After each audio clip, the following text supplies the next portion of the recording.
Seja bem-vindo a mais um episódio do podcast Miguel Sousa Tavares de Viva Voz. Esta semana falamos de migrantes, dos desafios que representam à escala global e de uma minúscula ilha chamada Lampedusa, o destino da Europa e do mundo, numa conversa que segue dentro de momentos. Eu sou a Paula Santos.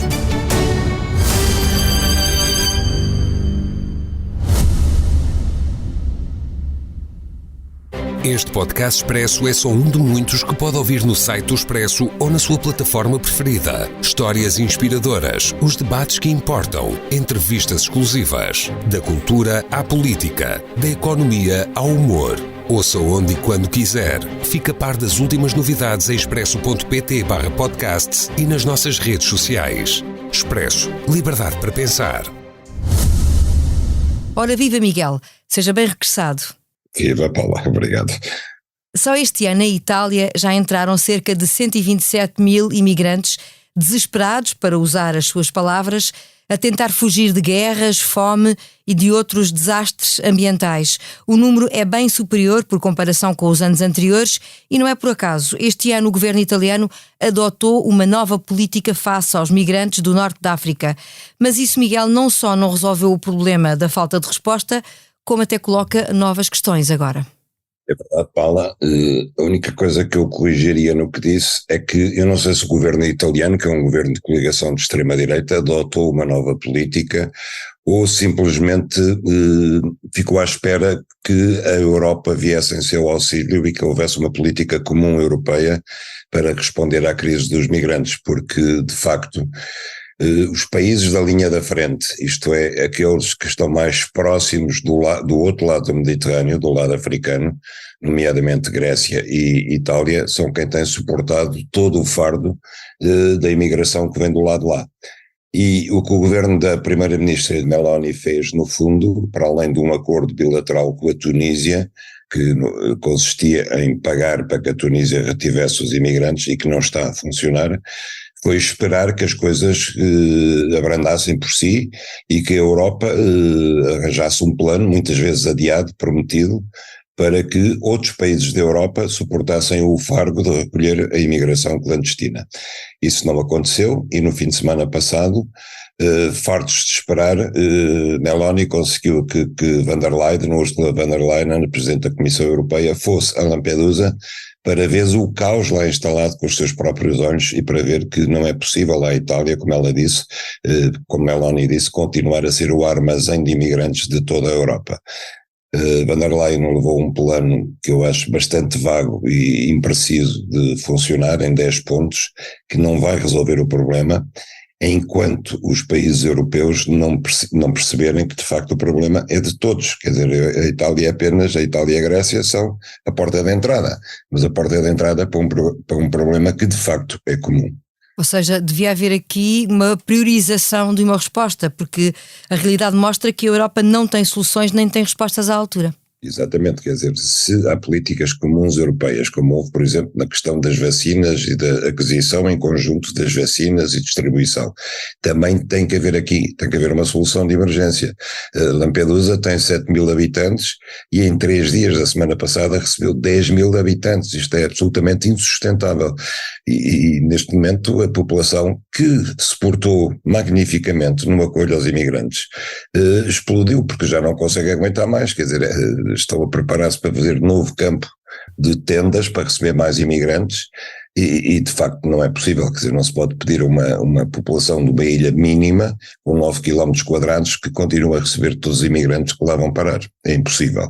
Portanto, quer dizer, a Europa tem que perceber que não pode virar as costas ao problema, pura e simplesmente. A falta de respostas não atinge apenas a Europa. Na última cimeira do G20 falou-se muito da guerra e, mais uma vez, pouco sobre o que falta fazer para combater os problemas nos países mais pobres e para evitar cenários como estes que obriguem as populações a procurar novos destinos.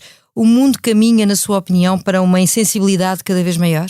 Eu acho que sim. Tivemos uma notícia tremenda que foi a comunicação do primeiro-ministro inglês de que a Inglaterra ia rever Atualmente o palavrão correto, politicamente correto, é atualização das datas, mas no fundo ia recuar em todas as metas de combate às alterações climáticas.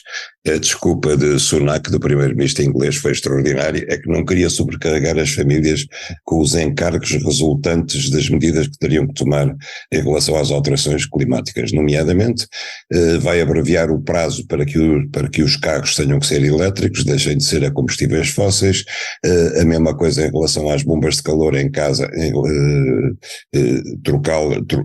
meter bombas de calor e trocar pelos aquecimentos clássicos, a diesel, a carvão, etc., a eletricidade, e tudo isso, quer dizer, representa um andar para trás.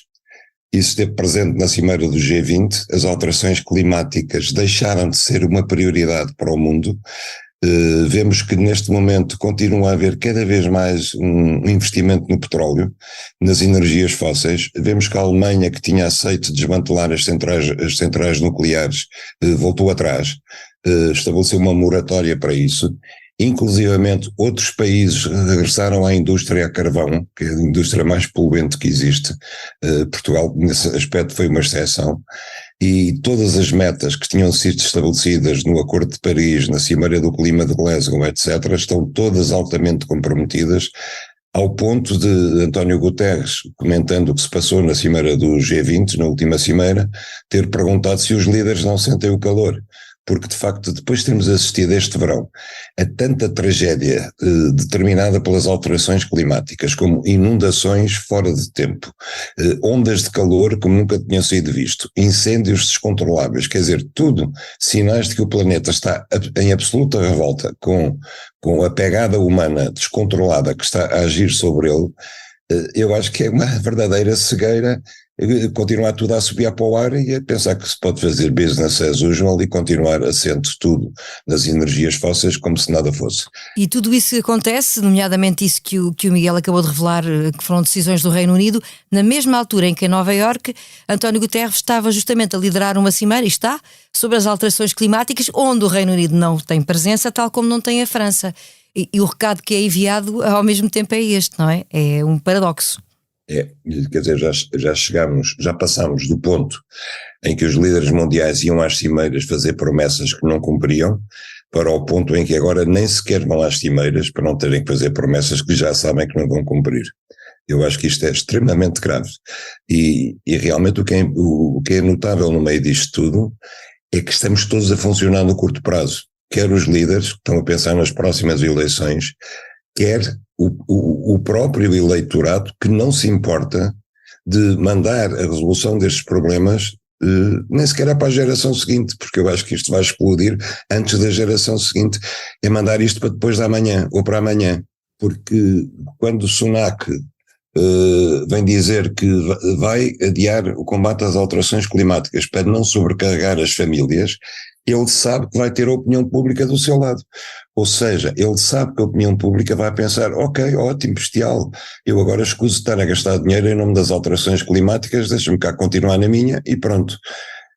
Há aqui uma espécie de cegueira coletiva que eu não sei como é que se consegue contrariar, porque nós estamos nesta conversa há décadas e estamos nesta conversa de uma forma mais premente, pelo menos há 10 anos, na última década, quer dizer, as coisas têm-se vindo a agravar, toda a gente comenta, quer dizer, as pessoas chegam ao verão e dizem, meu Deus, tantos incêndios, tanto calor, o planeta está a ficar maluco, etc., mas depois, quando se chega à fase das decisões, os decisores não as tomam e os eleitores conformam-se com isso, quando não estão mesmo de acordo com a não decisão. O que é que pode, se é que pode ainda António Guterres fazer em prol desta missão? Estará cada vez mais sozinho neste processo o secretário-geral das Nações Unidas?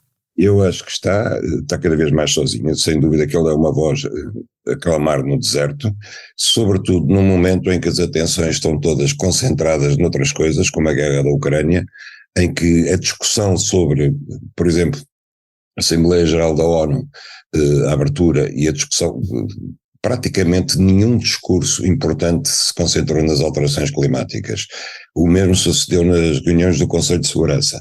Está tudo concentrado na guerra da Ucrânia não para encontrar caminhos para a paz, mas para prosseguir a guerra ou para a troca de acusações entre a Ucrânia e a Rússia, entre os que estão de um lado e os que estão do outro, e não há nenhum pensamento fundamental em relação a isto, e o combate às alterações climáticas envolve o mundo inteiro, os países ricos e também os países emergentes, como a Índia, países que são altamente poluidores, como a Índia, como o Brasil, que tem a questão da Amazónia pendente, que é determinante para o planeta todo, ou há uma convergência de todos esses países, ou então não há possibilidade de seguir em frente. E quando todas as atenções estão concentradas na história da guerra da Ucrânia, como secando toda a rota, como se não houvesse mais nenhum tema fundamental para a humanidade, então é difícil prosseguir. Eu acho que António Guterres, neste momento, e eu louvo-lhe o papel que ele tem tido e a intervenção dele, mas creio que neste momento a única maneira que ele tem, que lhe resta de chamar a atenção, é demitir-se dizendo, ouçam, eu chamei-vos a atenção muitas vezes, mas vocês caminham para o suicídio, pois caminham, mas não comigo. Isso seria uma espécie de bomba atómica? Acha que pode ser um caminho a vir a ser seguido? Não sei, mas quer dizer, ele já disse tanta coisa. Ele já disse, aqui há dias ele disse, nós acabámos de arrombar as portas do inferno. Nós agora estamos a caminho do inferno. Já disse tudo. Mas não disse com mera retórica, quer dizer, tudo isto é dito com estudos em apoio, com estudos científicos, com números, com datas, com prazos, com uma base científica. Não é um mero discurso retórico. Nós não estamos aqui a falar de um discurso catastrofista, de ambientalistas. Não, nós estamos a falar com base em estudos científicos. Acontece o seguinte: o planeta existe há milhões de anos, nunca acabou, e parece que a humanidade não acredita que este planeta, onde nós todos vivemos e antes de nós viveram milhares de gerações, que este milagre extraordinário da vida no planeta Terra um dia possa cessar, porque isso nunca aconteceu. Mas também nunca se juntaram tantas coisas capazes de destruir o planeta, e essa hipótese verdadeiramente incrível, impossível, louca, de que um dia nós demos cabo do planeta e o planeta deixe de existir, é uma coisa em que no fundo as pessoas não acreditam. E embora estejam lá todos os indicadores de que, atenção, isto um dia vai para a catástrofe, ninguém quer acreditar nisso. António Guterres tem sido uma das raríssimas vozes que ainda chama a atenção para isso, veementemente, mas parece que ninguém o quer ouvir. Isto é uma nave dos loucos a caminhar em direção ao abismo, de facto. Apesar de todos esses alertas que têm sido, enfim, bem evidentes por parte do Secretário-Geral das Nações Unidas. Voltando ao Conselho de Segurança que esteve reunido e que debateu, como ainda há pouco falava o Miguel, a guerra por estes dias, não houve mudanças no terreno, tanto quanto sabemos, e também não houve mudanças nos discursos dos dois lados em conflito. Ou seja, Miguel, não há aqui qualquer evolução a nível diplomático. Não há, porque por um lado não há vontade de haver, por outro lado o discurso é incongruente, porque veja, quando Zelensky chega ao Conselho de Segurança e faz um discurso a dizer este Conselho de Segurança não pode funcionar, não funciona, porque a Rússia tem direito de veto e é preciso mudar as regras de funcionamento, porque só pode sair daqui uma solução diplomática no dia em que retirarmos o direito de veto à Rússia. Isso significa, no fundo, acabar com o Conselho de Segurança e acabar com o papel das Nações Unidas tal como ele existe desde 1950, porque esse papel assenta na existência de membros permanentes do Conselho de Segurança, que são 5, que têm o direito de veto. Porquê? Porque se convencionou que esses 5 membros permanentes do Conselho de Segurança são as 5 potências, no fundo, decisoras de todos os grandes assuntos que afetam a política internacional, nomeadamente os assuntos relativos à paz e à guerra. E, portanto, para que as coisas possam funcionar minimamente do ponto de vista diplomático e de acordo entre todos, é preciso que esses 5 estejam de acordo, ou pelo menos que nenhum deles esteja contra, que nenhum deles exerça o seu direito de veto. E é isto que tem permitido, de alguma forma, manter a paz mundial, embora não aconteça sempre.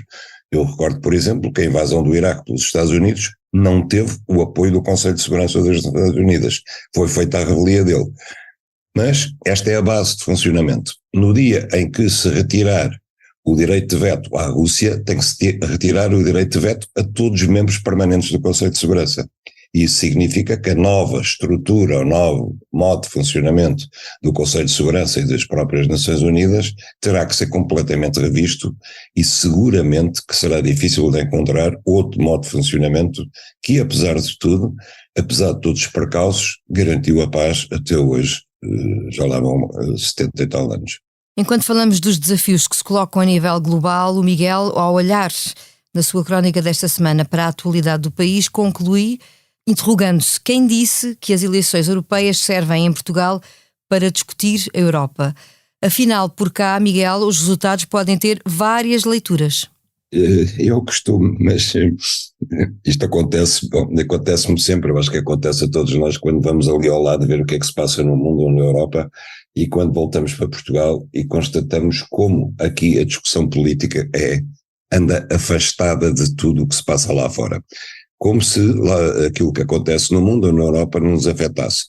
E quando eu olho para a discussão acerca das eleições europeias, para as análises que se fazem, tudo aquilo que se diz, de facto, é se Luís Montenegro vai sobreviver às eleições europeias, mantendo-se como secretário, como presidente do PSD, se António Costa também vai conseguir resistir ou se vai ser forçado a sair, dando lugar a Pedro Nuno Santos ou quem quer que seja, se vai ter que fazer uma modelação ministerial, se o PS vai perder de tal maneira que Marcelo aproveita para finalmente, depois de tantas ameaças veladas ou explícitas, dissolver a Assembleia, se o Chega vai crescer ou não vai crescer, quer dizer, parece que as eleições europeias servem unicamente para medir o barómetro à situação política portuguesa.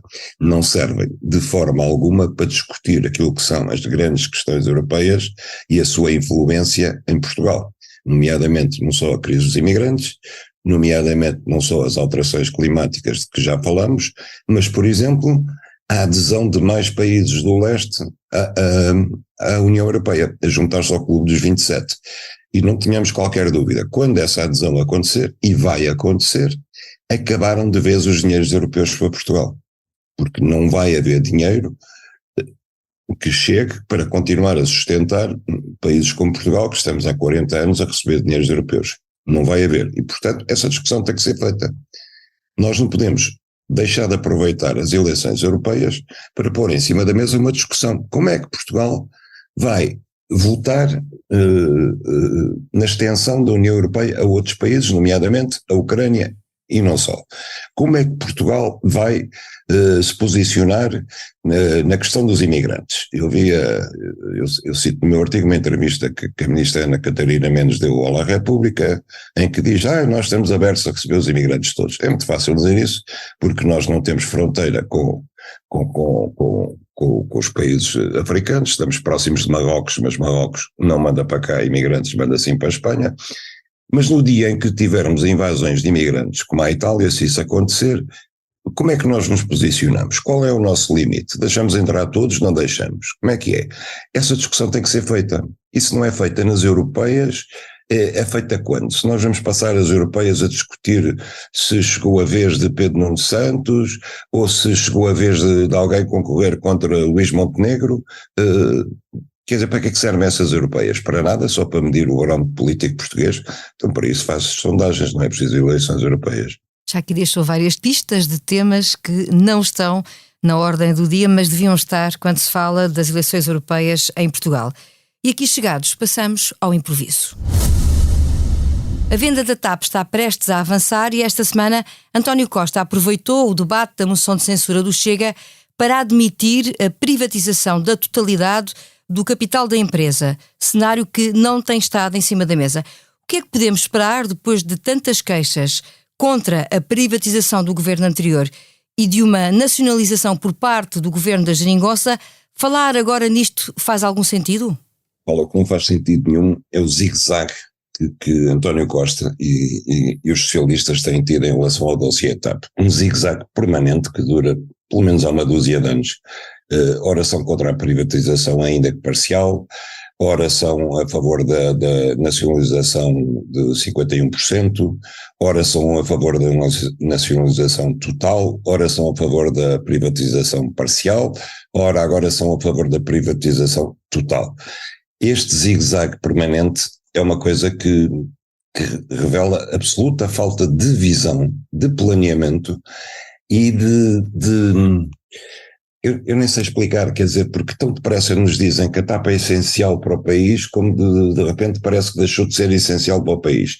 Inclusivamente isto é uma coisa que deve criar um ambiente de total instabilidade dentro da companhia e entre os seus trabalhadores, e mostra, por exemplo, até que ponto foi inútil a comissão de inquérito à TAP. Eu não sei se a Paula se lembra, mas eu falei aqui na altura várias vezes que as coisas importantes a discutir sobre a TAP nunca foram levantadas na comissão de inquérito, exceto pelo PCP, e que não foi seguido pelos outros partidos que estavam na comissão de inquérito, mas foi o único, onde seja feita, que levantou essas questões. Mas, de facto, gastou-se tanto tempo a discutir, por exemplo, se o assessor do ministro Galamba tinha ou não tinha empolgado as secretárias, como é que ele tinha ou não tinha levado o computador para casa. Quer dizer, todas as questões laterais, despiciendas, tiveram discussões enormes, e discutir o futuro da TAP, perguntar ao governo como é que os senhores vão fazer, querem privatizar quanto, quando, por quanto, a quem, o hub fica em Lisboa ou não fica em Lisboa, quer dizer, todas essas questões decisivas, que estava ali uma comissão de inquérito, que era essencial para aproveitar isso, não foi feita a discussão. E agora, subitamente, vemos o primeiro-ministro, o grande nacionalizador da TAP, o homem que inspirou a injeção de 3,2 mil milhões dos contribuintes na TAP, a dizer-nos, não, agora vai tudo. Bom, e agora vai tudo? Ok, vai tudo. E vai tudo por quanto? É a grande questão. De quanto dos 3,2 mil milhões é que nós vamos recuperar com essa venda? Porque ele não pode dizer, vamos vender tudo sem dizer por quanto, não é? Porque isso é essencial. É absolutamente essencial. Nós, contribuintes, pusemos lá 3,2 mil milhões. Imagino que agora o governo vende por 1.000 milhões. Então isto equivale a António Costa dizer-nos, olhem, oferecemos 2,2 mil milhões aos compradores. E eu acho que isto é insustentável. Haverá seguramente uma explicação que acompanhará essa decisão. Não, António Costa é mestre em explicações a posteriori, mas todavia há coisas que são difíceis de explicar. E explicar que 3,2 mil milhões é igual a 1.000 milhões, eu acho que é difícil de explicar. E há perguntas que ficam ainda por responder. E com esta ideia de zigue-zague sobre a venda da TAP, chegamos ao fim de mais um episódio do podcast Miguel Sousa Tavares de Viva Voz, o destino da Europa e do mundo, a opinião à sexta-feira com a sonoplastia a cargo do João Martins.